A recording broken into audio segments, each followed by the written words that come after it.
Hey guys, welcome to Lockdown Lessons Live.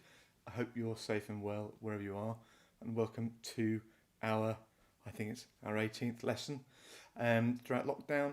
And today we're going to be looking at ways in which we can read better. Particularly, we're going to be looking at how we can read with our ears. I know it sounds strange, but I think it's a really important part of how to read. My colleague Rebecca has just told me that you need to see my face as opposed to just hear me. But it's an interesting mistake to have made on today's lesson, because today's lesson is actually all about it's all about listening, and today's lesson is specifically about how we can read with our ears. My mistake was broadly fortuitous on the basis that today's lesson is about making us more aware of listening when we read. I think reading is an enormously complicated thing, and I think and that's why actually I've been working on reading strategies over the last few weeks. Reading is very complicated, and there's also an enormous amount of pressure on young people to read. You might feel this a bit. You might feel that your mum or your dad says to you, right, can you do some reading now? And that feels quite pressured, I would imagine. I certainly remember that when I was growing up. But reading is very complicated. And the reason I think it's complicated is because language is, as I've mentioned before, this system of representation. And so if we take words such as fish, the word is not the animal, but rather it's only a representation. So it only means fish, it isn't a fish. And as such, language depends heavily on sound. And in everyday conversation, when you're speaking to people, you can identify, and when you're listening to people, you can identify where the emphasis comes, how passionate somebody is, how angry someone is, how happy someone is, by the tone of their voice, by their selection of language. But when you are looking at text on a page, it becomes doubly complicated, because in the text you have to decipher all those things as well. And that's quite complicated because you're doing two things. When you're reading, you are decoding and you're trying to imagine the implication. And we all know that reading is about imagining, but I think that the auditory quality of text is often what's lost. When we see it on the page, it can often just look simply black and white, and we're not really listening out for the meaning. In everyday conversation, we're very much listening to what is implied, but you could put that conversation on a page, you could transcribe it, and it would be immediately more challenging to understand. So today's lesson is all about how we can read with our ears, and we're going to be looking at some different reading strategies. Okay, so as I've mentioned, the first issue is that language is a system of representation. So we use language to mean things. So the word fish means the animal. The fish does not know it's a fish. The tree does not know it's a tree. So it's a system of representation for us. Now, the word fish is now then transcribed on the page. It's written on the page. And there's something about the letters and the sounds of that word that tells us about the environment of the animal. So that SH, that sibilant sh, perhaps tells us that the environment is watery for instance. So language is a system of representation, and as such, we have developed over time methods with which to better read language. And one of those is our triangle. Now, before our lockdown lessons ends, I'm going to go back to our triangle and explain all the features of it and how to use it as a tool to understand and think about language.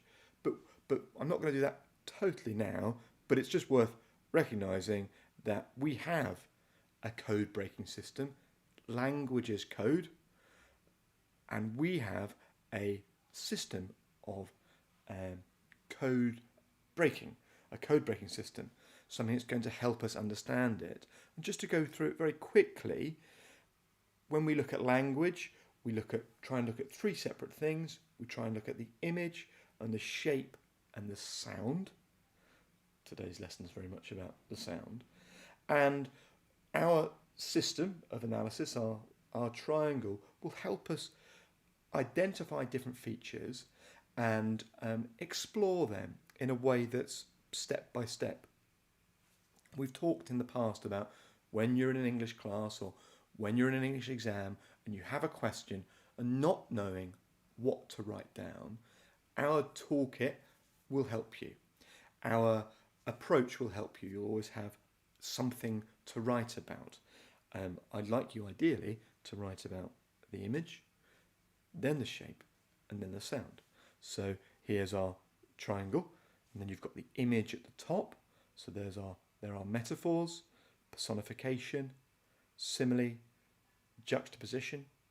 Then you've got the structure of words, monosyllabic, polysyllabic, whether a word is simple or complicated. And then, of course, you've got the sounds, which are very much the basis of our language. Sound is the basis of our language, and different sounds mean different things. And you might not be totally aware of it, but in everyday conversation, sound is used for emphasis, for stress, whether people are selecting words to stress or emphasize something, or they're even using tone or intonation, speed, pace in their speed, pace and pitch in their voice and in their language. So sound is essential to understanding of language, but of course on the page that disappears a bit. And it's definitely been something that I've been obsessed about since becoming a teacher. How do we solve the problem of reading? So I think I've got an answer to this, which sounds pretty bold, but I do think I have an answer to this. And my answer is, in order for young people to become more literate, and by young people, I actually mean everybody, in order for people to become more literate, they need to be more engaged with what's on the page, the text. This all sounds kind of obvious. We know that there's a problem with reading on the page, that sometimes words can just appear like they're black and white shapes and they don't mean anything. How many times have you started reading a book or a piece of text and it just doesn't go in? It doesn't mean anything. So the strategy number one is this. I want you to listen to stories. I want you to listen to stories. I want you to either sign up to a subscription service if you can afford it. So that's Audible. They provide audiobooks and you pay a monthly subscription every month. That is in itself perhaps painful. I have a subscription to Audible and spending $7.99 a month isn't a drag, but I'd rather not doing it. But there's one thing you can do, or the ultimate solution is to get a subscription with your local library. And your local library have a scheme called BorrowBox, which is a digital library service, and you can download audiobooks. I appreciate that we might not all have the equipment that we need, but if you have, listening to an audiobook, listening, and by audiobook I mean fiction, I don't mean non-fiction, listening to an audiobook really is so, it's so amazing how young people, how anybody actually, can really access the story. And then when you go to the page after listening to the story, the page becomes alive. I think one of the biggest issues with why reading is so challenging is because when we look at it on the page, we can't hear it. We get bogged down with decoding it, trying to understand how that word should either sound or how that word should mean. But in order to overcome that, what I'd like you to do, if you don't already, is try and listen to audiobooks available on Amazon's Audible, which is a subscription service, or for free, which is slightly more preferable, BorrowBox. So registering with your local library, and you can do that online, and you can download the BorrowBox app, and then you can start listening to stories. In my life, in the last decade or more, those young people that read and those young people that don't have different lives. And listening to a story is just the same as reading on the page. In fact, it's going to give you a bit more incentive to try and hear what's on the page. So that's strategy number 1. Listen to audiobooks. Listen to audiobooks. Right, okay, so strategy number 2. When we are confronted by the page, it does sometimes look like it's just black and white. And even though I promote reading and I teach English, at times, particularly at night when I'm reading, black and white on the page sometimes doesn't do anything. It can even send me to sleep quite quickly. So we need a strategy that's going to enable us to listen, and a strategy that's going to enable us to access what's on the page. By access, I mean get to the bottom of, understand, just in the same way, if you were overhearing a conversation between two people, by listening in, you'd be able to figure out whether it was emotional, whether it was sad, whether someone was happy. You'd be able to hear all that information. And I'd like you to be able to hear the information on the page. I've already been speaking quite a lot. I do apologise for this ramble, but what I'm saying is really what I've learned over these years of teaching. So this strategy that I'm going to introduce is actually what I've already talked about, and it won't come as a surprise that I want you to find the impossible on the page. So in these lockdown lessons, what we've been looking at is we've been looking at reading and we've been looking at writing. And for our reading, we've been working a lot on reading analysis, using the triangle, but spotting what's impossible on the page. And when it comes to writing, we've been looking at trying to create the conditions, trying to make the reader feel certain emotions. Finding the impossible on the page and creating the conditions as a writer are one of the same thing. The very best writers that I read say this, that reading and writing are two sides of the same coin. They're very much the same kind of thing. So what I want you to do is, when you're reading, think like a writer. Think about how the conditions are being created and be aware of the impossible. Much of our language, all of our language, is symbolic. The word fish symbolises the animal.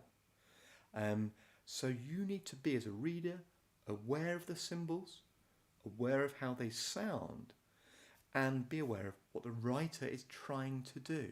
The writer is trying to make you feel something by not telling you. Okay, so we're going to introduce today's task, and today's task is about the theme of isolation, which might be relevant today and certainly during lockdown, and think about how a writer would describe the environment if their story was all about isolation. I'll rephrase that, and it's a question for the chat if you can answer it. So, if as a writer you wanted to create a story about isolation, how would you describe the environment? Okay, that's question number one. And whilst I ramble on a bit, have a think about that and see if you can write that in the chat. I'll say it just one more time. So if you're a writer and you're writing a story about isolation, how would you describe the environment? Remembering that writing a story and reading a story are one of the same. It's worth remembering that when you are reading, there is a man or a woman that is trying to communicate through the page, and they're trying to show you and help you hear different circumstances, a different story. So it could be a story about discovery, about hope, and they want you to understand those ideas. The page is very much a vessel of communication. So what we're going to do is we're going to look at a story that does just that does describe isolation by describing the environment. And I'm going to read it to you. I'm not today going to show you what's on the screen, but I want you to listen out for the impossible. I want you to be aware of it, and then we'll start analysing it. And today I'm going to show you how I've analysed it using our strategies, and I'm also going to show you a paragraph that I've written about it, so you'll know how to write a paragraph. So we're listening out for isolation in this story. I won't give you the title. All right, I will. It's the Snow Goose. I have talked about this before and read it before. So, the Snow Goose. The Great Marsh lies on the Essex coast. Oh, excuse me just a second, my phone's ringing. The Snow Goose. The Great Marsh lies on the Essex coast between the village of Chelmsbury and the ancient Saxon oyster fishing hamlet of Wickledroth. It is one of the last of the wild places of England. A low, far-reaching expanse of grass and reeds, and half-submerged meadowlands ending in the great saltings and mudflats and tidal pools near the restless sea. Tidal creeks and estuaries and the crooked meandering arms of many little rivers whose mouths lap at the edge of the ocean cut through the sodden land that seems to rise and fall and breathe with the recurrence of daily tides.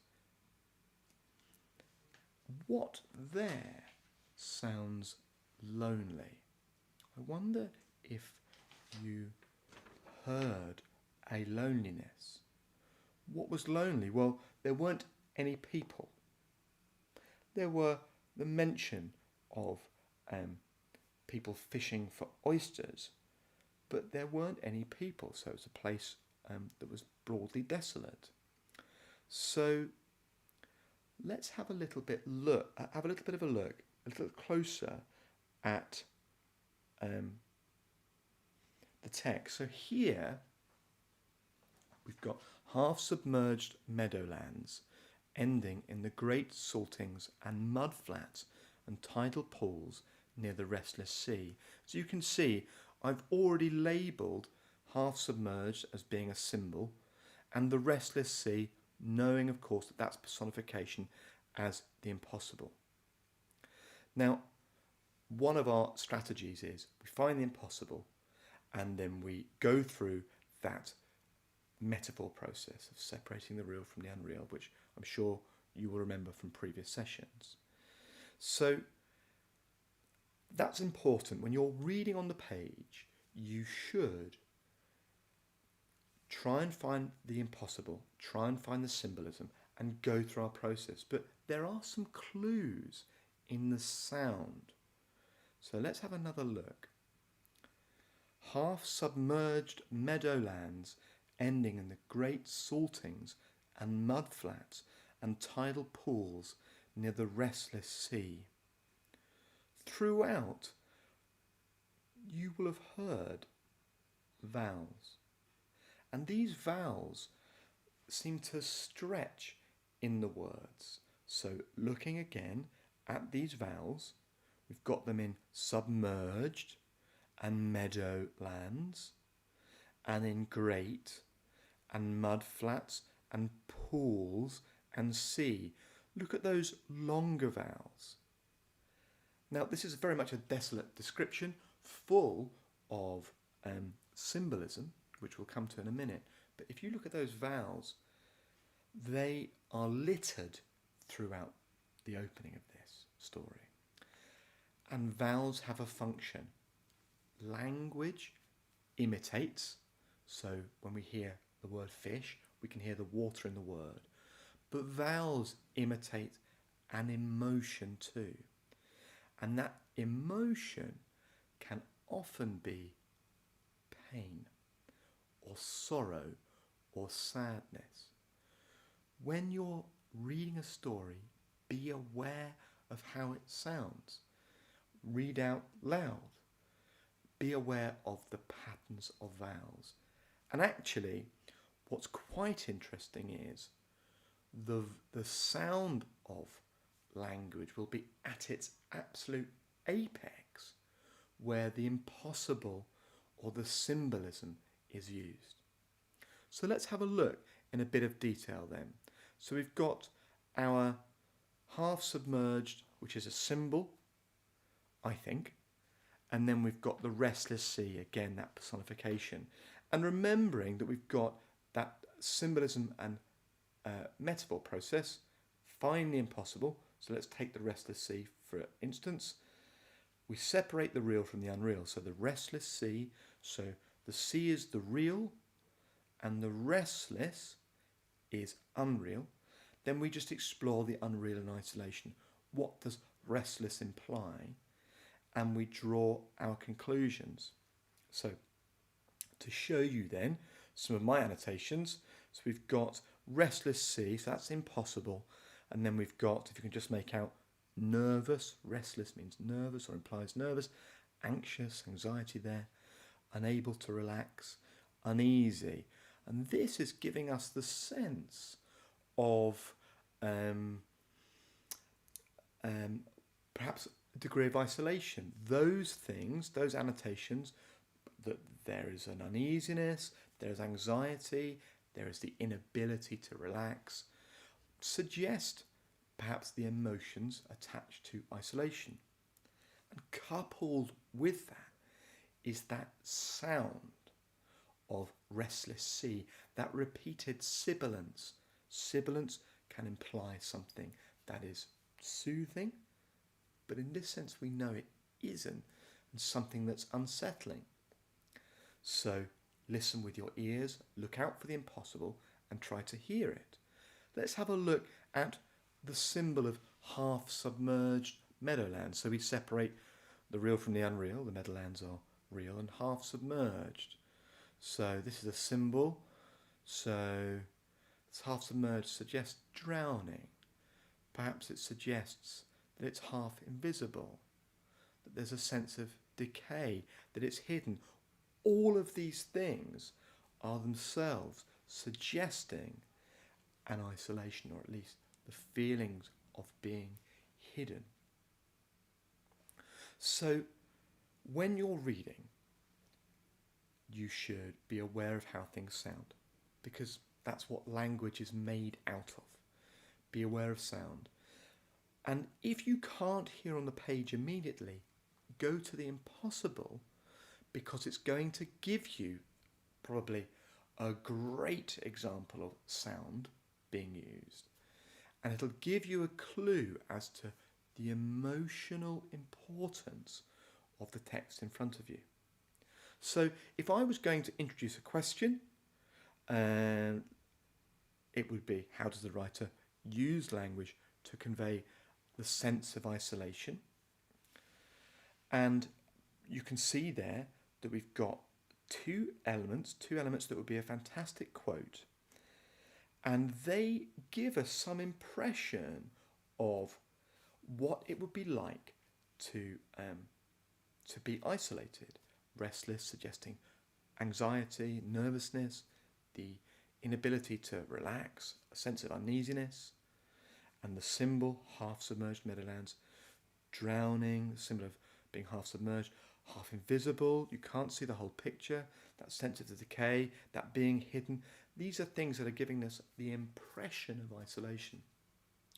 So what I've done is I've written the first half of a response, focusing on these two quotations, answering the question, how does the writer use language to convey a sense of isolation? And I'm going to show you this modelled answer. And what I'd like you to do is I'd like you to try and write about the sound after for your homework. So what I want you to do is try and hear the quotations and think about, using your knowledge, how these words sound and how that sound adds to the sense of isolation. So here's my model. How does the writer use language to convey the sense of isolation? At the beginning of the story, Paul Gallico, he's the writer, creates an overwhelming sense of isolation. His depictions of half-submerged meadowlands and restless sea foreshadow a story of disappearance and heartbreak. Half-submerged meadowlands certainly is symbolic of disappearance. There is a sense that the landscape is itself drowning, and perhaps the characters that will be revealed will be half invisible. Perhaps they are hidden in a way that implies decay, further stressing the ideas of isolation and separation. The writer's use of personification in Restless Sea goes further. Here it is clear to see that the results of disappearance is a sense of uneasiness and anxiety, and an inability to relax. The writer's use of imagery is suggestive of the experience of isolation. Perhaps the writer is showing us that what isolation does to individuals, and is showing us how it feels. So you can look over that model for your homework, if you'd like to do some homework, and you'll see in that model that I've just gone through our processes. I've looked at the impossible, I found it, and I've explored it in 3 different ways, and I've just put that on the page. And the same thing for symbolism. When you're coming to write your own essays, you can steal as much of my ideas as you want, particularly for your homework. But what I'd like you to do is try and add some analysis of sound, some analysis of the words that are in the quotation. Half-submerged meadowlands, ending in the great saltings and mudflats and tidal pools near the restless sea. I've mentioned already that the writer uses vowels to great effect and has also used sibilants. Perhaps write about those 2 things. And then, even if you can, try and find a different sound in there that might add to a sense of uneasiness and isolation. Reading is difficult, and it's made difficult because it's gone through a process of change. It's language that's gone through a process of change. The fish in the pond, to the word fish, and then to the written word. A long time ago, somebody decided an F would look the way an F looks. But when you're reading on the page, you've got to listen out for how it sounds. And the best strategy really is to go to the impossible and see where the sounds are there, And that's going to give you a much clearer understanding of the mood and feeling in the text in front of you. So thanks ever so much for coming along to today's lessons. If you've got any questions about the homework, please get in touch. And if you've got any questions for us about reading or about writing, then please get in touch too. My best advice is to read, but use BorrowBox. Use that free service where you can download a free audiobook, providing you're a library member. It takes about 10 minutes to become a library member, and then you can suddenly listen to stories, and it's really going to hopefully give you a bit of an enthusiasm for stories again. Once you can hear what's going on in a story, it becomes so much more interesting. So any questions, please don't hesitate to get in touch with myself or Rebecca, and write to us at lockdownlessons@Skool Cornwall. And you can follow us, of course, on our YouTube channel, so like and subscribe and hit that notification so you don't miss the show. And we'll see you next time. So we're going to see you actually on Thursday. Again, if you've got any questions, please don't hesitate to get in contact. Okay, all the very best, and see you later. Bye.